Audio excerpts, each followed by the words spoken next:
Hi, Tom here and welcome to this week's Circle Line Art School video, how to draw using one-point perspective. In this video, I'll show you one way to draw a road, a railway track and some houses, all in one-point perspective. The first step is to draw a horizontal line for the horizon in the middle of your page. In one-point perspective, the two sides of a straight road will look like they meet somewhere on this horizon line. The point where they meet is called the vanishing point, so we can draw a cross for the vanishing point here on the left. From this vanishing point, we need to draw two straight lines to the bottom of the page. This will look a bit like a triangle. This will be a triangle, but it represents also a road going to the horizon. In this drawing, all the lines that are parallel to this first road will go exactly towards this single vanishing point. But we can also draw another vanishing point on the right hand side of this drawing. Again, draw two lines from this vanishing point to the base of the page. Now we can make this second triangle into a railway line going into the distance, into its own vanishing point. So although this is one point perspective, we have in a way two drawings in one. So 1 point perspective on the left hand side, and then another 1 point perspective on the right hand side of the paper. We can add 3 more lines to each of the diagonal lines on the train track. So 3 of these lines are for the steel line of the actual track itself, and then the outside line is a guideline for the railroad ties, the sleepers of the train track. So we need an outside line on each side of the railroad track. Next, we can draw a series of horizontal lines for the railroad ties, using the two outer diagonal lines as guidelines, also making the lines closer together, these horizontal lines making them closer together as they go away towards the horizon. I'm drawing these horizontal lines in sort of pairs of lines, so the railroad ties or sleepers need to go under the lines of the steel rail tracks, the diagonal lines going to the vanishing point.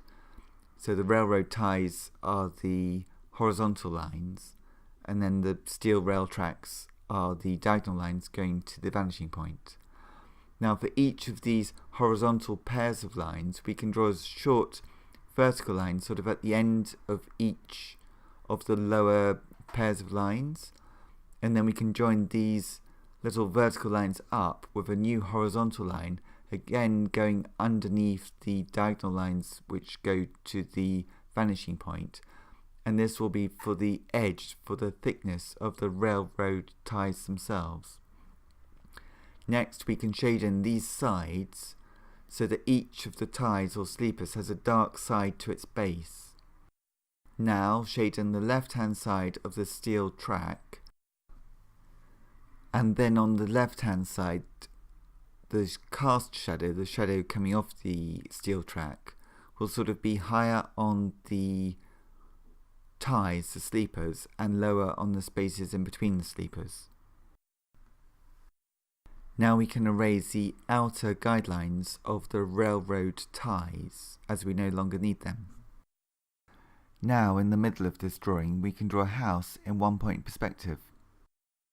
First draw a rectangle for the side of the house, and then a simple triangle for the roof.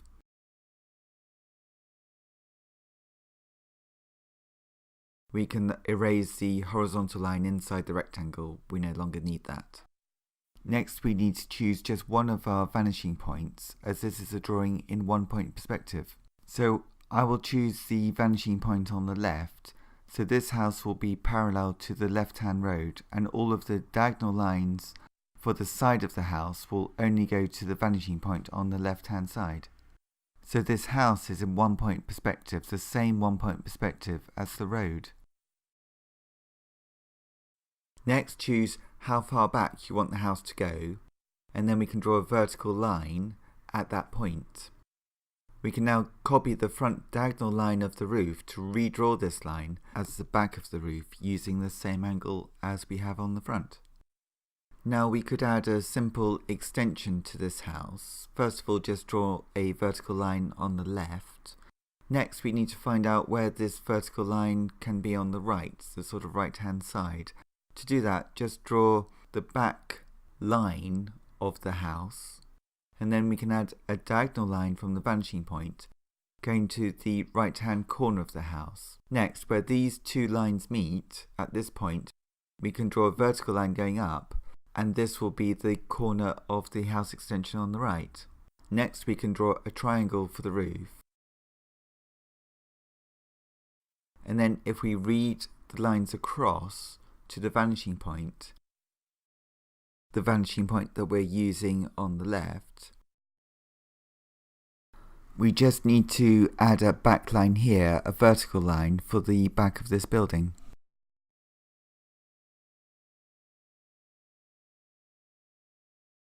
Then we can draw another separate building in exactly the same way as the first.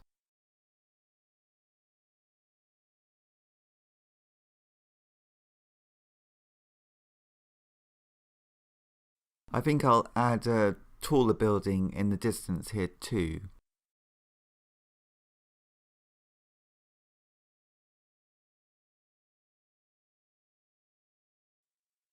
Next, we can erase some of the guidelines that we no longer need. Be careful not to erase guidelines that you do need, just erase the guidelines that you don't need. Now we can add some buildings on the left-hand side of this drawing. Again, we're using only the left-hand vanishing point for this one-point perspective drawing on the left-hand side of the paper.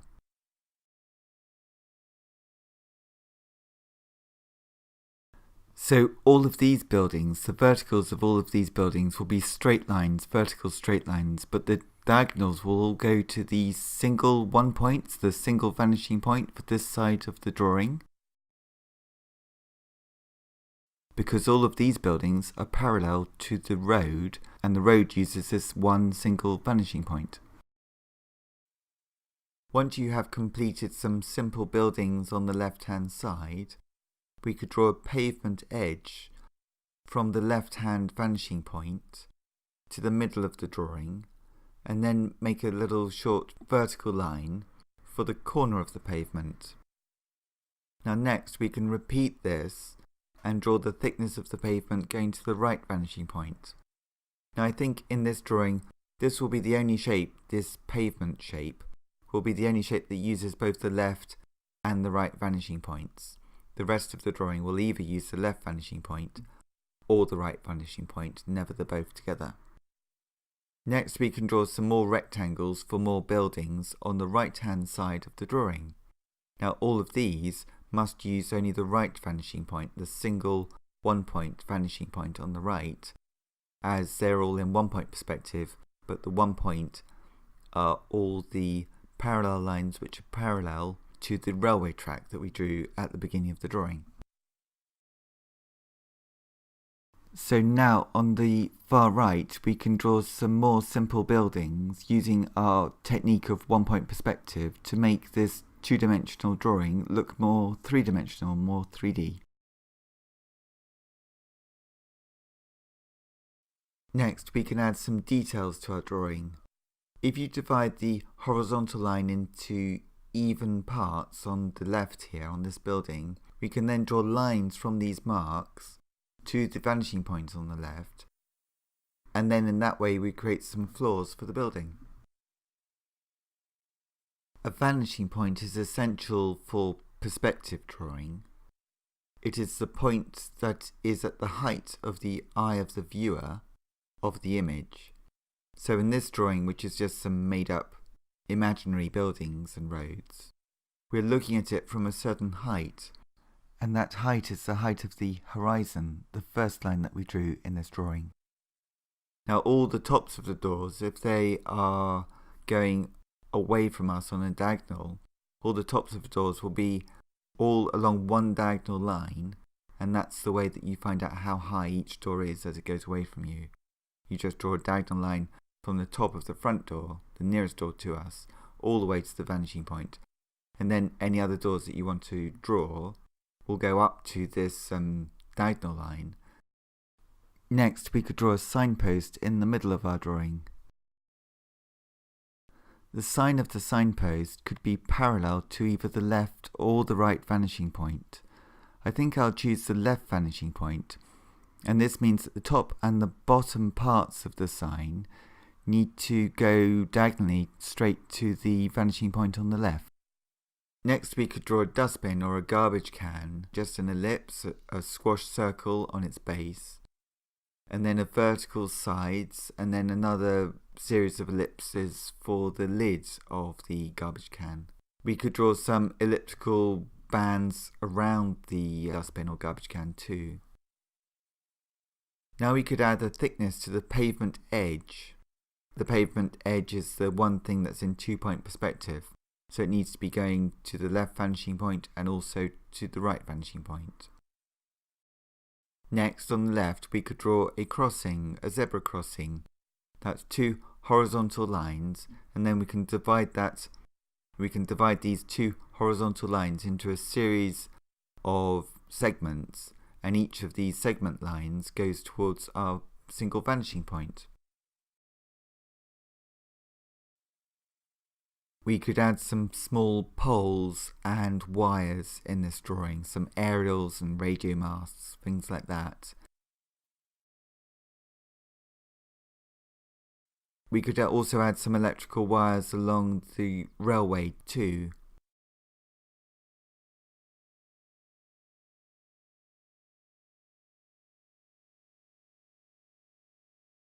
Again, in perspective, the tops of the wires will be a line that goes directly to the vanishing point, a diagonal line that goes to the vanishing point.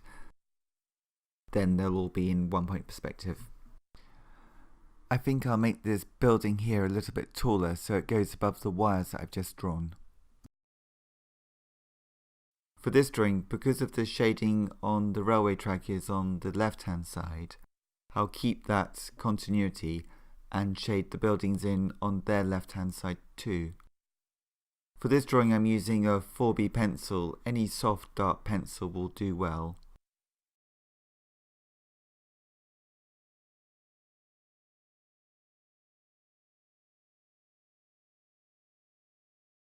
I think I'll shade these squares on the left and this door on this building on the left too.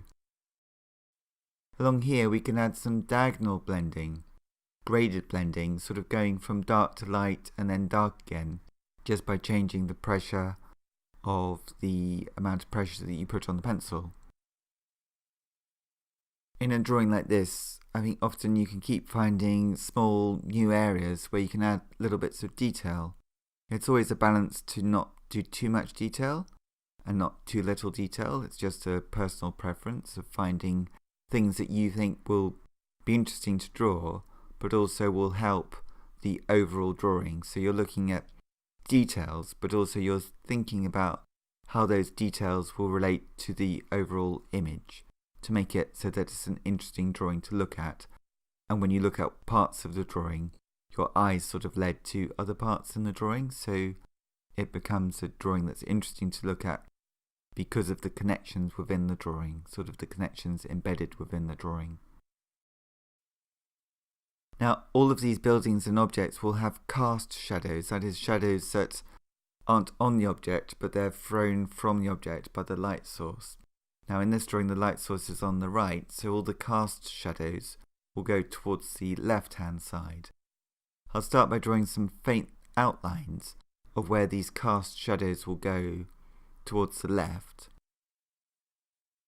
And then we can fill in these shadows basically with probably best to do quite a flat tone.